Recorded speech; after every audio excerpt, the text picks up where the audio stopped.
Marie, étoile de l'espérance. Frères et sœurs, c'est ce très beau titre que le pape Benoît XVI, dans sa belle lettre encyclique, cet hymne à l'espérance, reprend dans une ultime prière à la Vierge Marie, étoile de l'espérance.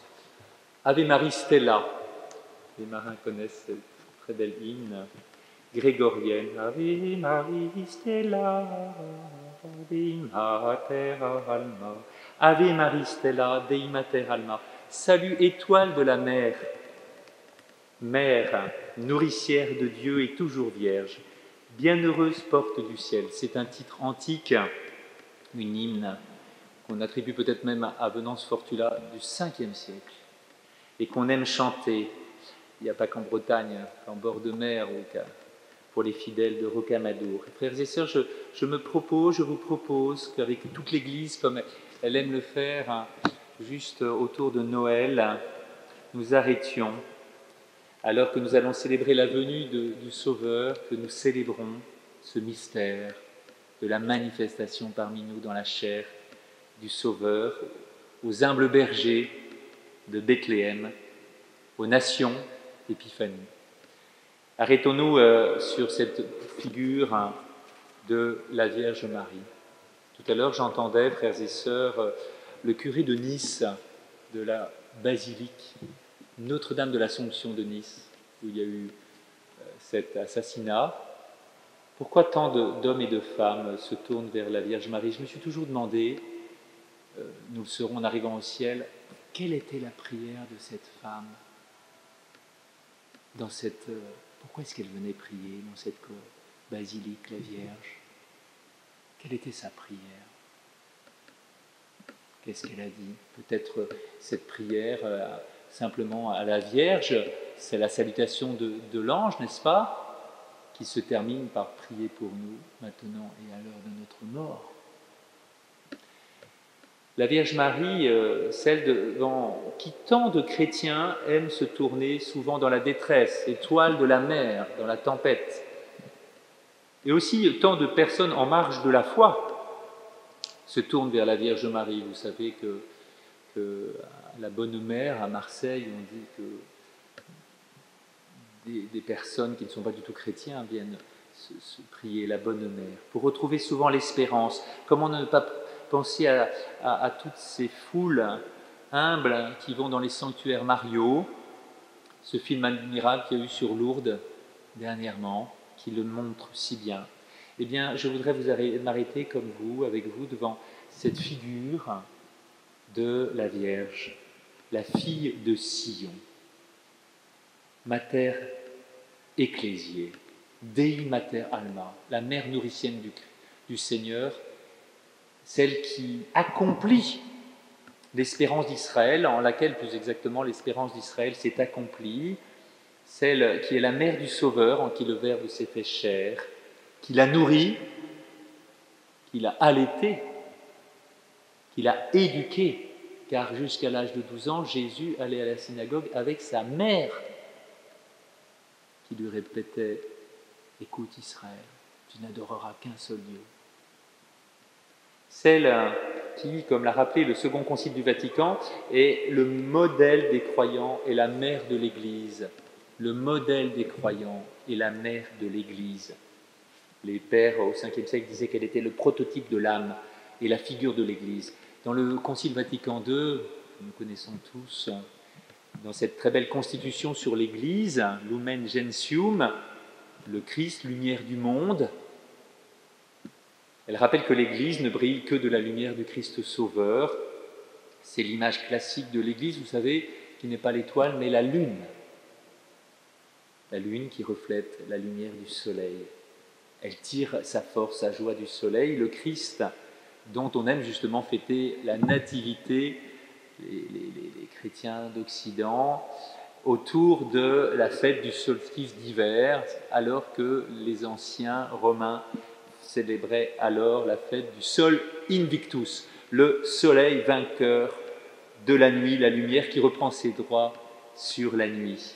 Et le Concile Vatican II donc les pères vont réfléchir sur ce mystère de l'Église en elle-même, qui est le lieu même qui permet la communion avec Dieu et l'unité du genre humain, comme le sacrement de la communion avec Dieu et de l'unité de tout le genre humain. Ce peuple de Dieu qui est dans le temple de l'Esprit, qui est organisé encore, hiérarchiquement ordonné, et qui est en marche vers sa fin, qui est le ciel, la vie éternelle. Cet Esprit Saint qui nous conduit, qui conduit toute l'Église à travers les méandres de l'histoire, la grande Église, et qui donne à ses membres dont nous sommes de rayonner de la sainteté. C'est l'appel universel à la sainteté. Merci. Maintenant, pour chacun d'entre nous, cela semble une évidence, j'espère. Et les pères du Concile ont introduit dans ce texte sur l'Église, alors qu'on pensait, avant le Concile Vatican II, faire un texte spécial sur la Vierge Marie, dans cette belle dynamique, cette contemplation de l'Esprit Saint qui agit dans l'histoire, dans le mystère de l'Église, qui nous appelle à la sainteté, qui fait de nous des saints, la Vierge Marie, chapitre 8, comme une étoile qui ne brille pas de sa lumière, et Marie qui est présentée comme le modèle des croyants, le modèle de l'obéissance de la foi, et le modèle en cela de l'Église qui est en marche, la mère des membres du corps du Christ, notre mère, la mère de l'Église. C'est ce que chantaient déjà les pères de l'Église au 5e, 6e siècle, vous l'avez entendu dans cet hymne, mais permettez-moi de citer deux grandes figures de la tradition des pères de l'Église. D'abord, le grand saint Ambroise de Milan. Saint Ambroise, auquel se réfère le Concile. Vous savez, on en parle souvent parce que c'est cet homme extraordinaire qui était un juriste, un haut fonctionnaire romain, et qui vint pacifier l'Église qui était à Milan après la mort de l'évêque. Il y avait quelques tensions, ça arrive dans l'Église, et il se retrouve là, il était simple laïc, enfin un vrai laïc, connu, et on cherchait un nouvel évêque, et tout à coup un enfant dit « Ambroise évêque !» Et toute la foule crie « Ambroise évêque !» et voilà le pauvre homme qui se retrouve évêque de Milan. Voilà. Et dans les années 375, c'est un grand pasteur, il va réformer les mœurs, appeler à la sainteté, faire célébrer solennellement le Seigneur, écrire des hymnes, et un grand théologien avec des beaux traités. Et c'est auprès de lui que le grand saint Augustin va se convertir. Il allait en cachette écouter, paraît-il, les sermons de saint Ambroise, et je crois qu'il a dit, moi j'ai retenu ça m'a toujours marqué, je me suis converti parce que sa bonté était encore plus grande que sa science. Saint Ambroise de Milan. Alors dans une très belle homélie que nous lisons à l'office des lectures, dans la liturgie des heures, le 21 décembre, Saint Ambroise de Milan, heureuse toi qui as cru, reprend la belle salutation d'Élisabeth à la Vierge, qui reçoit un nom nouveau. La Vierge reçoit un nom nouveau, c'est celle qui a cru. Elle est non seulement pleine de grâce, elle est la mère du Sauveur, Élisabeth lui rappelle ça, mais elle est surtout celle qui a cru. Et saint Ambroise commente et dit, voilà, la Vierge est vraiment le modèle de la foi et de l'espérance et de la charité. Modèle de la foi, heureuse celle qui a cru, modèle d'espérance, ta cousine Élisabeth, dans sa vieillesse, elle ne va pas vérifier, modèle de la charité, elle y va, tout de suite elle se tourne vers les autres pour partager cette joie, pour aller soutenir sa cousine. Et Ambroise commente en disant ceci, toute âme, enfin bref, chaque chrétien, conçoit et engendre le Verbe. Vous entendez? De même que la Vierge Marie, par l'Esprit Saint, a conçu et engendré le Verbe éternel, toute âme, par l'Esprit Saint, conçoit et engendre les verbes. Engendre selon la foi. Et comme la Vierge Marie, il reconnaît ses œuvres dans le Magnificat et il exulte. Le deuxième auteur, il est un peu plus proche de nous géographiquement, c'est Isaac de l'Étoile. C'est un moine anglais qui, au XIIe siècle, a été le 3e abbé du monastère de l'Étoile, qui est un monastère cistercien, donc c'est un fils de Saint Bernard, grand amoureux de la Vierge Marie. Et le monastère de l'Étoile était près de Poitiers. Il rappelle, dans une autre homélie, que la Vierge Marie est le prototype de l'âme et l'image de l'Église. Je ne vais pas vous lire tout le texte, il ne faut pas vous lasser, mais que la Vierge Marie, si tu la contemples, et c'est ça le sens des icônes, hein, vous savez, c'est ça le sens des icônes pour les chrétiens d'Orient. Si tu la contemples, alors nous la contemplons à travers l'Évangile, à travers son silence, à travers sa manière d'être, à travers nos crèches, à travers l'iconographie, à travers aussi le mystère de ce qu'elle nous dit, eh bien tu vois, c'est le prototype de l'âme du croyant. Et c'est donc l'image de l'Église.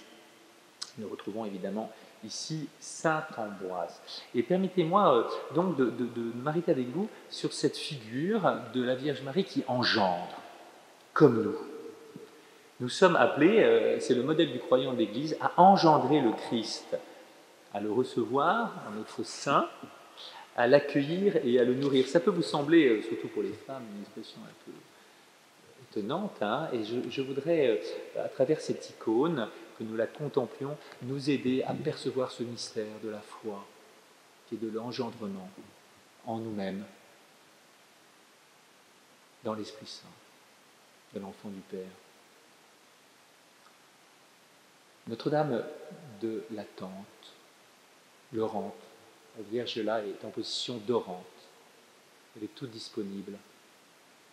Notre-Dame de l'attente, elle est l'image de l'humanité qui désire le salut, qui espère, qui attend, parce qu'elle est la fille de Sion, elle est la fille du peuple juif. Ne l'oublions trop. La jeune Marie est d'abord un membre du peuple élu, le membre de ce peuple qui attend le salut. Déjà, Isaïe, nous en avons parlé dans la première rencontre, le chantait, hein, « Réjouis-toi, Sion, il vient au milieu de toi, le Saint d'Israël, le Dieu saint. Réjouis-toi ». Et le livre de Sophonie, un des derniers prophètes, et de Zacharie, le dernier prophète, car après, pendant 3-4 siècles, il n'y a plus de prophète, hein, vous savez, dans l'ère qui a précédé le Christ, mais des commentaires rabbiniques, dit Sophonie, « Sois sans crainte, Sion, réjouis-toi, fille de Jérusalem, le roi d'Israël, le Seigneur, est en ton sein. » Nous le connaissons tous, nous l'avons chanté, « Fille de Sion, réjouis-toi, car le Seigneur est en toi, un vaillant sauveur. » Voilà, les plus anciens chantons cette belle hymne. Marie, comme tout le peuple élu, n'ignore pas ces prophéties. Elle n'ignore pas surtout la très belle prophétie d'Isaïe chapitre 7, la prophétie de l'Emmanuel. La jeune femme enfantera. Elle dit ça à Akaz qui n'a pas de descendance. La jeune femme enfantera un fils et son nom sera Emmanuel, Dieu avec nous. Et elle ne l'ignore pas, le peuple était en attente, dit l'Écriture, hein, dans l'évangile de Saint Luc, lorsque les foules viennent s'approcher de Jean-Baptiste, au chapitre 3, le peuple était en attente. Qu'est-ce qu'ils attendent ? Tous se demandaient si Jean n'était pas le Messie. Le peuple était en attente, une attente messianique, l'attente du royaume, l'attente du roi promis, comme l'annonçait justement Isaïe, chapitre 7. C'est très étonnant, c'est une période très étonnante. Les historiens aujourd'hui réfléchissent beaucoup à cette période. Parce que c'est au milieu de la fébrilité de l'époque, mais depuis 25 ans, Auguste, dont on parle, hein, avait établi son règne, c'est la Pax Romana. Voilà un monde qui rentre dans la paix depuis 25 ans. Et pourtant, il y a Hérode qui va reconstruire le temple de Jérusalem. Tout annonce une ère nouvelle. Le peuple juif est dans l'attente. Une attente qui touche les nations païennes. Même les Pythies annoncent quelque chose qui va arriver. Et les sages venus d'Orient, dans Saint Matthieu, rappelez-vous, au chapitre 2, où il n'y a pas d'annonciation, c'est pas pareil, voici que des mages venus d'Orient arrivèrent à Jérusalem. Et qu'est-ce qu'ils demandent ? Où est le roi des Juifs ? Nous avons vu son étoile se lever à l'Orient et nous voulons lui rendre hommage, l'adorer, frères et sœurs. J'aime beaucoup cette représentation, bretonne, elle n'existe pas qu'en Bretagne, où on voit Sainte Anne qui éduque la petite Vierge Marie, je ne sais pas si vous avez déjà vu ça, et elle éduque la Vierge Marie, et la Vierge Marie a dans ses mains le livre de la parole biblique, évidemment ce n'était pas un livre à l'époque, et Sainte Anne lui apprend, toi, nous attendons le Messie, il y a un sauveur qui va venir, heureuse celle qui a cru. Marie accomplit cette attente en méditant les Écritures, heureuse celle qui a cru. En Marie se récapitule toute l'attente d'Israël, mais donc toute l'attente de l'humanité. Et c'est pour ça peut-être que les humbles et les pauvres viennent à supplier. Une forme de foi, une perception profonde que Marie est celle qui comprend le désir, les larmes et l'attente et la requête. C'est bien ce qu'exprime admirablement le grand Saint Bernard dans cette très belle méditation du 20 décembre, là, que vous avez sur votre feuille, que je vous laisserai relire avant de vous coucher. C'est splendide. Tu as entendu, Vierge Marie? Le monde attend ta réponse. Tu vas concevoir un fils, non point d'un homme, mais de l'Esprit Saint. L'ange attend ta réponse. Il est temps pour lui de retourner vers celui qui l'a envoyé. Nous aussi, nous attendons, ô Notre-Dame, accablés misérablement, nous attendons une parole de pitié. Et voici qu'elle t'est offerte, la rançon du salut. Consens et nous serons libres. Alors, la suite est sublime. Ta réponse, Adam l'implore de toutes ses larmes. Exilé qu'il est du paradis. Abraham l'implore, David, il la réclame. Les patriarches, tes ancêtres qui habitent, le monde entier l'attend, prosterné à genoux. Oui, ne tarde pas, Marie, vite l'ange. Ou plutôt, par l'ange, réponds vite au Seigneur, réponds une parole, dis un mot, et accueille le Verbe éternel. Prononce la tienne et conçois celle de Dieu. Profère une parole passagère et étreins, c'est les noces, la parole éternelle. Pourquoi tarder, pourquoi trembler, Vierge prudente? Ouvre ton cœur à la foi, tes lèvres à l'assentiment, ton sein au Créateur. Vois qu'au dehors, les désirés de toutes les nations frappent à ta porte. Oui, c'est une reprise de ce mystère étonnant qui essaye de traduire dans l'Évangile la manifestation aux plus pauvres, aux bergers, la manifestation aux mages venus d'Orient, la manifestation dans le baptême de Jean-Baptiste à ce peuple qui est en attente et qui est marqué par le péché. Lève-toi, ouvre-lui par la foi ton cœur. Voici la servante du Seigneur, que tout se passe pour moi selon ta parole. Frères et sœurs, la Vierge Marie n'est pas un simple instrument dans les mains de Dieu. C'est le sens de son fiat, de la question même que Marie pose. Et comment cela va se faire? C'est une question posée dans la foi, puisque je ne connais point d'homme. Comment est-ce que je pourrais enfanter du Très-Haut? L'Esprit Saint te couvrira sur ton monde. Le pape Benoît XVI le commente admirablement, je ne vais pas tout vous lire, mais il le rappelle, Marie est celle qui est dans... Tu appartenais aux âmes humbles, grandes en Israël, attendant la consolation, et qui, comme Anne, attendait la délivrance. Saint Luc, chapitre 2, Anne, quand elle est présentée au temple. L'enfant Jésus. Tu vivais en contact intime avec les saintes Écritures. Il parle à la Vierge, Benoît XVI. Avec les saintes Écritures d'Israël, qui parlaient de l'espérance, de la promesse faite à Abraham et de sa descendance. Ainsi, nous comprenons la sainte crainte qui t'a saisi quand l'ange du Seigneur entra dans ta maison et te dit que tu mettrais au jour celui qui était l'espérance d'Israël et l'attente du monde. Notre-Dame d'Espérance. Par toi, par ton oui, l'espérance des millénaires devint réalité, entra dans le monde et dans son histoire. Toi, tu t'es incliné à la grandeur de cette mission et tu as dit oui, voici la servante du Seigneur, que tout se passe pour moi selon ta parole. Alors a jailli de ton cœur le Magnificat.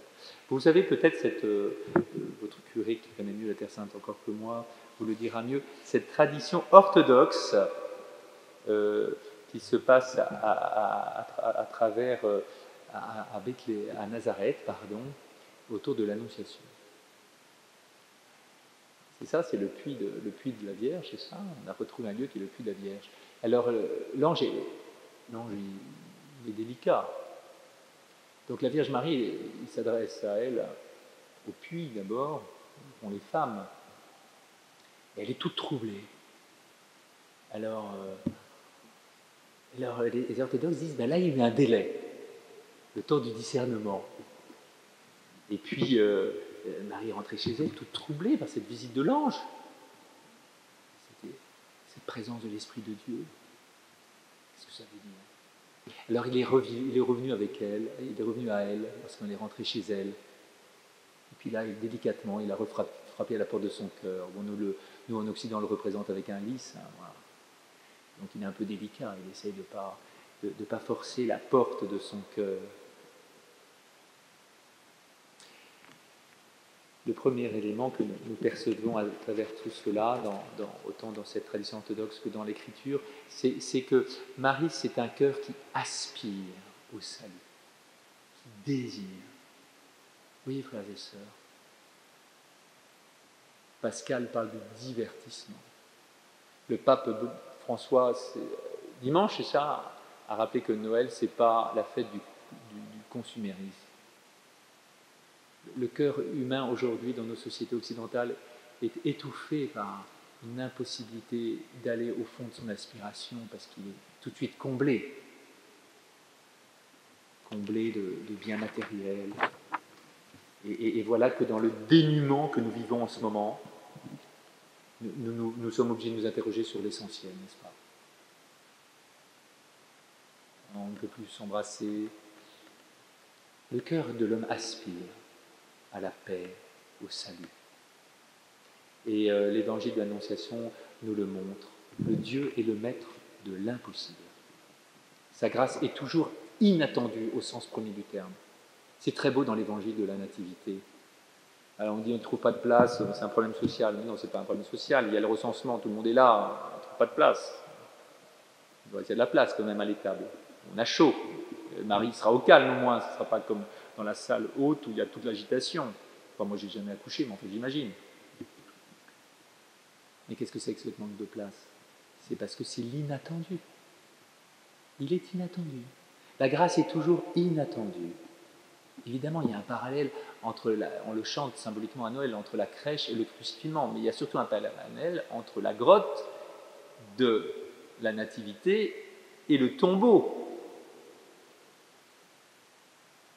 dont la résurrection du Christ n'est pas attendue, elle est espérée. Ce Dieu est le maître de l'impossible, frères et sœurs. Et il dépasse tout entendement. C'est bien pour ça que Marie dit, comment cela? Eh bien voilà, Marie, c'est dans son oui, dans son fiat, elle se manifeste comme étant vraiment la femme qui désire l'alliance avec Dieu. C'est pour ça qu'on l'appelle Nouvelle Ève.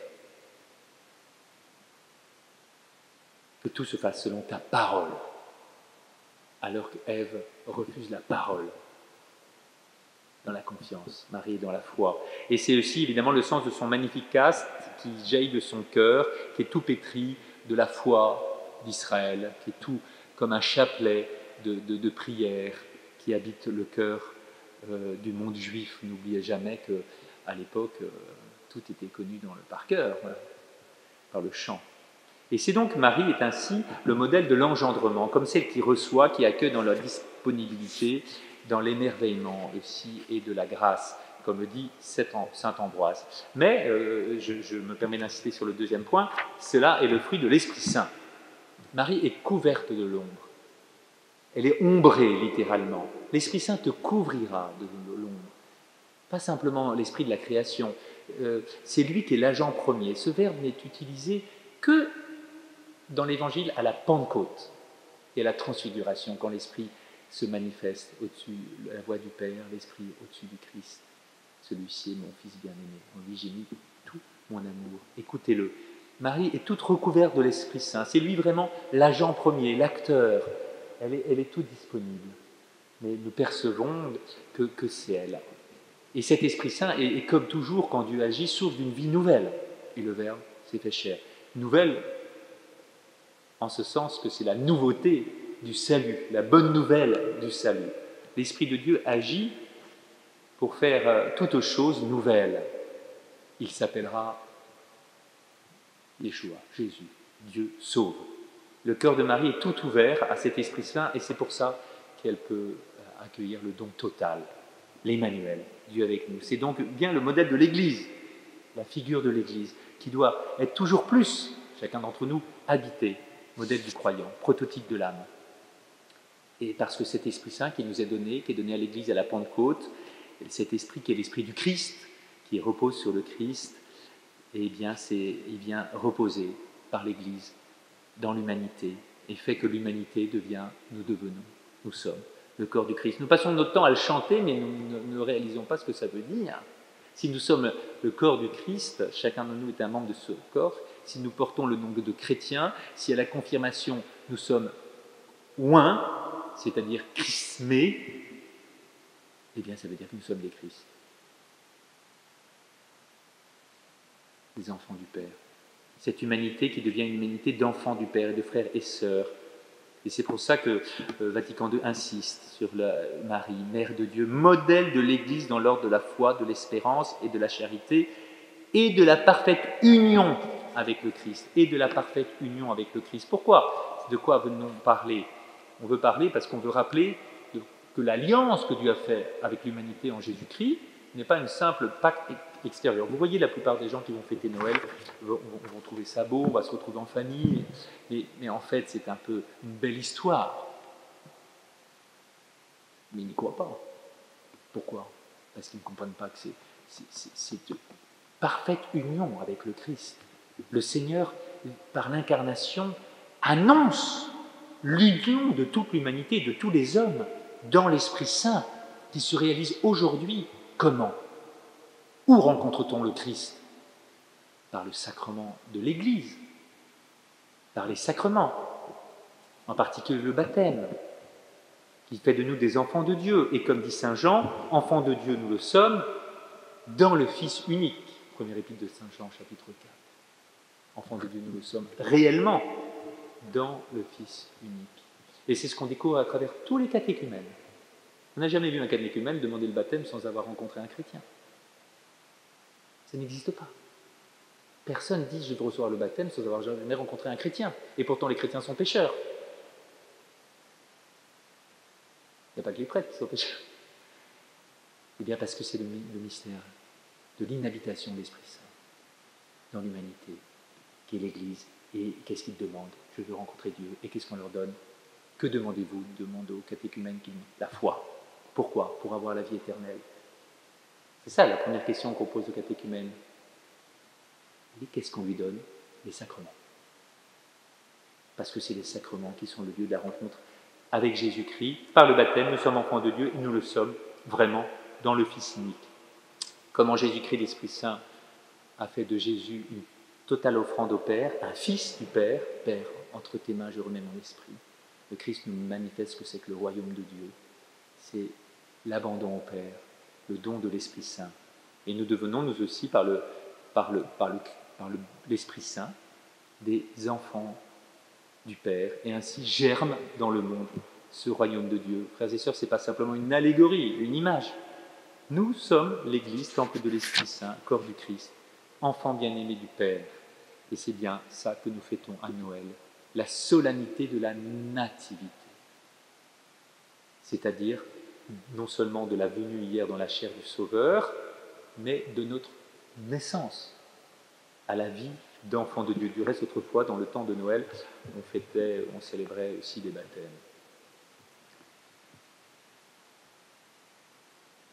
L'Alliance nouvelle fait de nous des enfants de Dieu. Et qu'est-ce qui se passe quand un enfant de Dieu meurt, comme on dit, pas une belle expression, en état de sainteté? On est tous en état de sainteté. Enfin, on est plutôt en état de sainteté, enfin, je parle pour moi, c'est pas encore complètement accompli. Mais quand un chrétien meurt en état de sainteté, comment on appelle ça? On ne dit pas que c'est sa mort, on dit que c'est le jour de sa naissance. Dies natalis. Et c'est donc le jour de sa fête.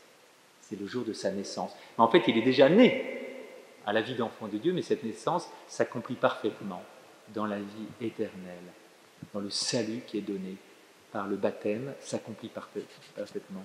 C'est le sens de cet étrange évangile qu'on entend au jour de Noël et il s'étonne de ne pas entendre parler de la crèche. Au commencement était le Verbe était avec Dieu, il était Dieu. Le Verbe était la lumière véritable qui éclaire tout homme. Il est venu dans le monde, il était dans le monde, et le monde fut par lui. Il est venu chez les hommes. Il nous a donné de devenir enfants de Dieu à ceux qui croient en son nom.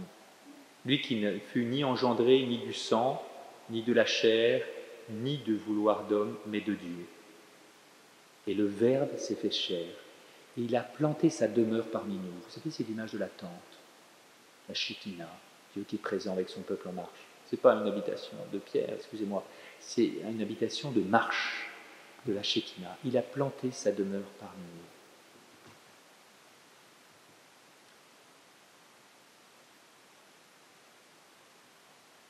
Et nous avons contemplé sa gloire, cette gloire qui tient de son Père. Frères et sœurs, tous ceux qui l'ont reçu, il leur donne d'être enfants de Dieu. Tous conçoivent et engendrent le Verbe selon la foi, exultent et reconnaissent ses œuvres. Ce qui me permet de vous citer, excusez-moi, comme je suis eudiste quand même, Saint Jean-Eudes. Le Saint-Esprit est envoyé pour former... Saint Jean-Eudes se promenait toujours, j'aimerais bien avoir cette statue, mais elle est un peu grande, toujours avec une statue grande comme ça de la Vierge Marie allaitante. J'ai demandé tout à l'heure à un paroissien pourquoi sa fille n'était pas venue à la messe, parce qu'elle n'osait pas allaiter pendant la messe. Je lui ai dit, c'est bien dommage, parce que c'est une image de l'Église. Saint Jean-Luc se promenait avec une Vierge allaitante, parce qu'il avait perçu que Marie n'avait pas simplement engendré le Christ dans la chair, mais l'avait aussi nourri. Et que nous-mêmes, l'Église, doit être une bonne mère qui nourrit. Par la miséricorde, vous avez parlé de nos sœurs, de la miséricorde, par la prédication, par la bonté, par le témoignage. Le Saint-Esprit est envoyé pour former le Fils de Dieu dans les entrailles de la Vierge bienheureuse. Aussi, il est envoyé pour former le Fils de Dieu et le faire vivre par le baptême dans le sein de notre âme, pour nous incorporer et unir avec lui et nous faire naître et vivre en lui. Il est envoyé pour former et faire vivre le Fils éternel de Dieu par le baptême, nous devenons enfants de Dieu, dans le sein de notre âme, de notre cœur, si vous voulez, pour nous incorporer, faire de nous les membres du corps du Christ, nous unir les uns aux autres, et nous unir avec lui, dans une communion d'amour, de foi, et nous faire naître et vivre en lui. Si le Christ est le Messie annoncé, il est vraiment le royaume de Dieu en acte. Jésus n'a pas que proclamer la bonne nouvelle. Jean-Baptiste va annoncer que le royaume de Dieu se fait proche. Mais Jésus, lui, il va être le royaume en acte. Regardez, es-tu celui qui doit venir ou devons-nous en attendre un autre? Que répond Jésus? Regardez, les aveugles voient, les boiteux marchent, les sourds entendent, les morts ressuscitent. Le royaume de Dieu est parmi nous. L'Église n'est pas simplement comme Jean-Baptiste, celle qui annonce la bonne nouvelle du salut. Elle doit l'annoncer d'abord par son témoignage, par son être eux-mêmes. Elle doit être un signe en acte, par toute sa mission dans l'Esprit Saint. Si par le baptême elle engendre des fils de Dieu, par la charité dans l'Esprit, le royaume de Dieu est rendu présent. Nous en avons conscience. Lorsque l'archevêque d'Inde a dit « Depuis les sœurs de Mère Teresa, l'évangélisation n'est plus la même ». Les sœurs de Mère Teresa, elles ne disent rien, mais elles font advenir le royaume de Dieu par leur simple manière d'être. Et le don de l'Esprit Saint prend chair dans notre existence à travers tous nos fiat, et c'est le sens de cette belle prière de Jacques Ollier que j'ai mis sur votre feuille, cette belle prière de configuration au Christ. Ô Jésus, vivante en Marie, viens et vis en tes serviteurs par la sainteté de ton esprit. Ô Jésus, vivante en Marie, viens et vive en nous, dans la sainteté de ton esprit, dans la perfection de tes voies, dans la vérité de tes vertus, dans la communion à tes mystères. C'est-à-dire la communion à tes mystères, c'est-à-dire cette douceur, cette bienveillance, ce zèle, ce désir du salut, cette lutte contre le péché, son attention aux plus pauvres. C'est ça, les mystères que nous disons dans le chapelet, que nous méditons, dans la communion à tes mystères. Maîtrise en nous ta puissance ennemie en ton Esprit Saint. Ô Jésus, viens et vivre en tes serviteurs.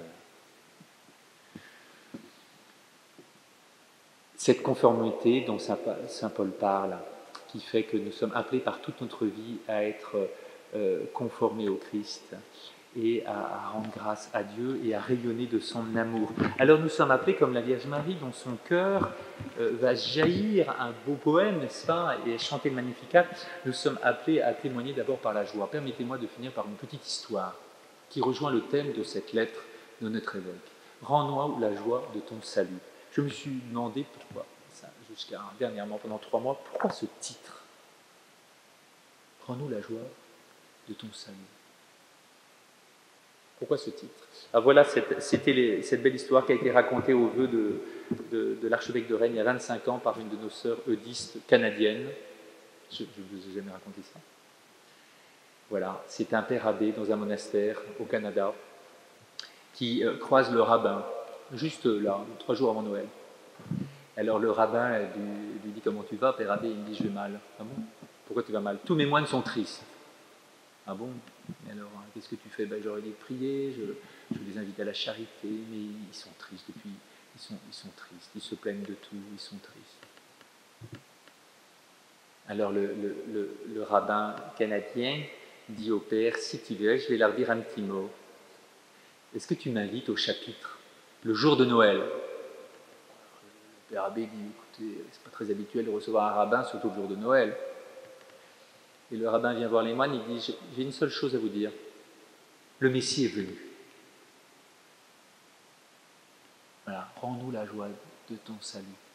Que le Seigneur nous donne, et par l'intercession de la Vierge Marie, de vivre vraiment dans cette joie d'être sauvé. Mon âme exalte le Seigneur, exulte mon esprit. Il s'est penché sur son humble servante, l'humanité. Désormais, tous les âges me diront bienheureuse. Le puissant fit pour moi des merveilles, saint est son nom. Son amour s'étend d'âge en âge sur ceux qui le craignent. Déployant la force de son bras, il disperse les superbes, il renverse les puissants de leur trône, il élève les humbles, il comble de bien les affamés, envoie les riches, les mains vides. Amen. On finira par cette petite prière qui est sur la feuille. Voilà. C'est bon le chant? Au moins le premier couplet. Regarde l'étoile, invoque Marie, si tu la suis, tu ne crains pas.